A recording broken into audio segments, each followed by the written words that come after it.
Dear students, good morning all of you. आप सभी का एक बार फिर से सर्वोदय पब्लिक स्कूल की ऑनलाइन क्लासेज में स्वागत है। प्यारे बच्चों, अपन आज पढ़ेंगे संघवाद। और इस संघवाद में अपन ने कुछ प्रारंभ की जो बातें थी उसके बारे में तो अपन पहले की कक्षा में पढ़ चुके हैं। उससे आगे की कुछ बातें थी उसके संबंध में आज देखेंगे। जैसे संघवाद के अंतर्गत एक राज्यपाल की भूमिका किस प्रकार से होती है। तो अपन अच्छे से जानते हैं केंद्र और राज्यों में अलग अलग दल के सत्तारूढ़ होने की स्थिति में राज्यपाल की भूमिका है वो विवादास्पद हो जाती है। अलग अलग दल की जो सरकारें बनती है केंद्र और राज्य के अंदर, तो उस समय स्थिति कुछ अलग हो जाती है, क्योंकि अपन अच्छे से जानते हैं केंद्र के अंदर एक प्रकार से जो राष्ट्रपति होते हैं केंद्र में, वो राज्य के अंदर एक राज्यपाल की नियुक्ति करते हैं। या अपन कह सकते हैं कि राज्य के अंदर एक एजेंट के रूप में कार्य करता है केंद्र सरकार के। कौन? राज्यपाल।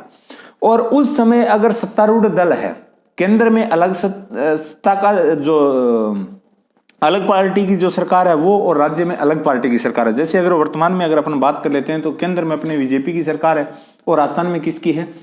कांग्रेस की है। तो इस स्थिति के अंदर कई बार ऐसी विवादास्पद स्थिति बन जाती है, क्योंकि एक प्रकार से उनके विचार हैं और हैं वो नहीं बन पाते हैं। तो इस प्रकार की विवादास्पद स्थिति उत्पन्न न हो, उससे बचने के लिए एक आयोग का गठन किया गया था, सरकारी आयोग का। और आपसे पूछा जा सकता है कि सरकारी आयोग का संबंध किससे है?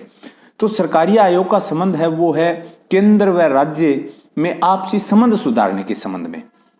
और इसके अंदर इस सरकारी आयोग ने सिफारिश की थी कि राज्यपाल की नियुक्ति है वो अनिवार्य रूप से और निष्पक्ष होकर की जानी चाहिए। यानी कि केंद्र सरकार को पहले एक प्रकार से जिस राज्य में राज्यपाल नियुक्त किया जाना है उस राज्य के मुख्यमंत्री से पहले सलाह मशुरा कर लेना चाहिए। और वो एक प्रकार से राजनीतिक दृष्टि से कोई सक्रिय व्यक्ति नहीं होना चाहिए। और साथ में इसने सिफारिश की थी कि जिस राज्य में जिस व्यक्ति को राज्यपाल नियुक्त किया जा रहा है वो उस राज्य का मूल निवासी नहीं होना चाहिए। ये कुछ सामान्य बातें थी जो एक प्रकार से सरकारी आयोग के तहत इस राज्यपाल की नियुक्ति के संबंध में कुछ सिफारिश करता है। और इसका मूल उद्देश्य क्या था सरकारी आयोग का, वो मैंने आपको बता दिया कि केंद्र और राज्य के अंदर आपस में संबंध किस प्रकार से सुधारा जा सके। क्योंकि अपन अच्छे से जानते हैं एक आपातकालीन उपबंध बताए थे अपने संविधान के अंदर, जिसमें आपको मैंने 3 अनुच्छेद बताए थे। एक तो था 352, एक 356 और एक 360। जो 352 है वो बाहरी आक्रमण होता है या सशस्त्र विद्रोह होता है तब लगता है। 356 है किसी राज्य का संवैधानिक तंत्र अगर विफल हो जाए, जब प्रयोग किसका किया जाता है? 356 का, यानी राज्यपाल उसकी अनुशंसा करता है और उसके आधार पर राष्ट्रपति शासन वहां लगता है। और यही अनुच्छेद सबसे ज्यादा विवादों में रहा है, क्योंकि कई बार केंद्र में अलग दल की सरकार होने पर और राज्य में अलग दल की सरकार होने पर एक प्रकार से द्वेषतापूर्ण व्यवहार के साथ राज्यपाल है वो राज्य की जो सरकार चल रही है उसको एक प्रकार से निरस्त कह सकते हैं, या उसको गिराने के लिए और के लिए एक प्रकार से विवादास्पद स्थिति बन सकती है। ऐसा कई बार अपन ने देखा भी है कि राज्य सरकारें हैं वो आरोप लगाती हैं राज्यपाल पे कि आप संवैधानिक प्रमुख हैं, बिल्कुल निष्पक्ष कीजिए, लेकिन आप वर्तमान में निष्पक्ष नहीं कर रहे। इस प्रकार से अपने सामने कई विवाद आते हैं। तो ये जो आर्टिकल 356 है वो एक प्रकार से सबसे ज्यादा विवाद का विषय बनता है। इसी के साथ अगर अपन बात करते हैं तो केंद्र और राज्य के बीच में ये जो संघर्ष है वो एक प्रकार से इसी के साथ क्या लेता है? जन्म लेता है। इससे बचने के लिए किसका गठन किया था? सरकारी आयोग, ताकि इस सरकारी आयोग ने जो सिफारिश की उसको लागू कर दिया जाए, तो एक प्रकार से केंद्र और राज्य के मध्य में किसी भी प्रकार का कोई विवाद ना हो। बात करते हैं सन 1960 ईस्वी में गुजरात और महाराष्ट्र का गठन हुआ था। 1966 में पंजाब और हरियाणा का अलग अलग ये राज्य बने थे। 2000 में अगर अपन बात करते हैं बिहार, उत्तर प्रदेश और मध्य प्रदेश को विभाजित कर क्रमशः 3 नए राज्य बनाए थे। एक तो झारखंड, एक उत्तरांचल जिसको अपन वर्तमान में उत्तराखंड नाम से जानते हैं, और एक था छत्तीसगढ़। तो ये नए राज्यों का गठन हुआ था, उसमें नए दलों की सरकार बनी थी। एक प्रकार से नए या जो पुराने जो राष्ट्रीय स्तर के लेवल के उनके हिसाब से उनकी वहां बनी थी। तो इसमें एक प्रकार से विभिन्न राज्यों में एक प्रकार से शक्तियों का विभाजन अपने संविधान के अंदर किया गया है। उस क्योंकि विभाजन के अनुसार इस विधान के दायरे में रहते हुए केंद्र और राज्य सरकार अपने अपने कार्य क्षेत्र में कार्य करे। फिर देखते हैं राज्य विवाद। संघीय व्यवस्था में दो या दो से अधिक राज्यों के मध्य भी आपसी विवाद हो सकता है। अनेक उदाहरण अपने को देखने को ऐसे मिलते हैं, चाहे वो सीमा का विवाद हो, चाहे किसी नदी के जल के बंटवारे का विवाद हो। तो कई बार दो राज्यों के बीच में भी इस प्रकार से क्या हो जाता है, विवाद हो जाता है, उसको भी दूर किया जाना चाहिए। विशिष्ट प्रावधान, ये सब की सब बातें आती हैं, ये सब किस में आती हैं, संघवाद में आती हैं। इसके बाद आती है विशिष्ट प्रावधान।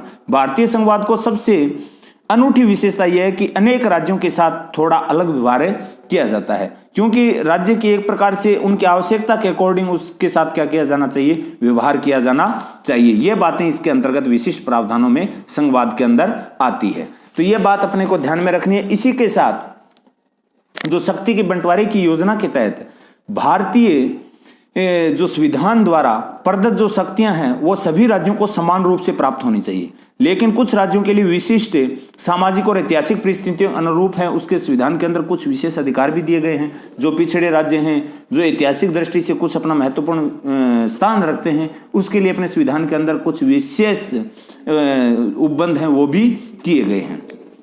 जैसे पहाड़ी इलाका है, जनजातीय इलाका है, इस प्रकार से जो अपन कह सकते हैं कि पिछड़े में या कुछ जो औद्योगिक दृष्टि विकास में, तो उनमें उनके उत्थान के लिए और उनके लिए विशेष प्रावधान है कुछ किए गए हैं। जैसे असम की, नागालैंड, अरुणाचल प्रदेश, मिजोरम आदि राज्यों की बात करते हैं तो अन्य राज्यों की तुलना में उसके पास कुछ विशेषाधिकार हैं, क्योंकि ये पूरा पहाड़ी इलाका है और इसके अंदर एक प्रकार से बैकवर्ड अपन कह सकते हैं। पहाड़ी इलाका होने के साथ साथ उसमें एक प्रकार से पर्याप्त मात्रा में कृषि भी नहीं हो पाती है, उद्योग भी अच्छे से संचालित नहीं हो पाते हैं, तो संविधान में उसके उत्थान के लिए कुछ विशेष प्रावधान किए गए हैं।